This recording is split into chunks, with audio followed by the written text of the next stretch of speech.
தமிழ்ல வேற்றுமை அப்படிங்கிற இலக்கண டாபிக் பத்தி பார்க்கலாம். பெயர் சொல்லின் பொருளை வேறுபடுத்தும் முறைய தான் வேற்றுமைன்னு சொல்லுதாங்க. இதற்காக அந்த பெயர் சொல்லோடு இணைக்கப்படும் அசைகள வேற்றுமை உருபுகள் அப்படின்னு சொல்லுதாங்க. சில இடங்கள்ல உருபுகளுக்கு பதிலாக முழுச்சொற்களே வேற்றுமை உருபாக வருவதும் உண்டு. அவற்றை சொல்லுருபுகள் அப்படின்னு சொல்லுதாங்க.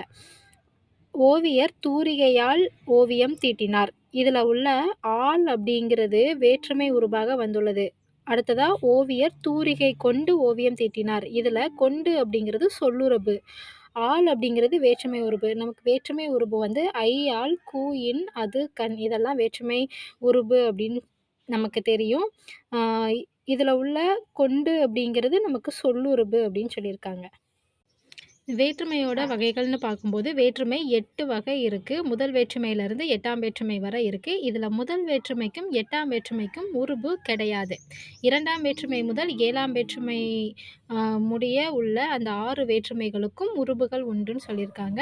இந்த வேற்றுமை உருபுகள் இடம்பெற்றுள்ள தொடர்கள வேற்றுமை தொடர்கள் அப்படின்னு சொல்லுதாங்க. வேற்றுமை உருபுகள் இடம்பெற வேண்டிய இடத்துல, அது இடம்பெறாம மறைந்திருந்து பொருள் தந்தால் அதனை வேற்றுமை தொகை அப்படின்னு சொல்லுதாங்க.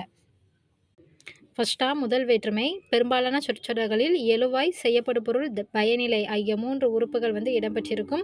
எழுவாயுடன் வேற்றுமை உறுப்புகள் எதுவும் இணையாமல் எழுவாய் தனித்து நின்று இயல்பான பொருளை தருவது முதல் வேற்றுமை ஆகும். இந்த முதல் வேற்றுமையை எழுவாய் வேற்றுமை அப்படின்னு சொல்லுதாங்க. அதாவது ஒரு ஒரு எழுவாய் தனித்து நின்று அதோட இயல்பான பொருளை தந்துச்சு அப்படின்னா அது முதல் வேற்றுமை.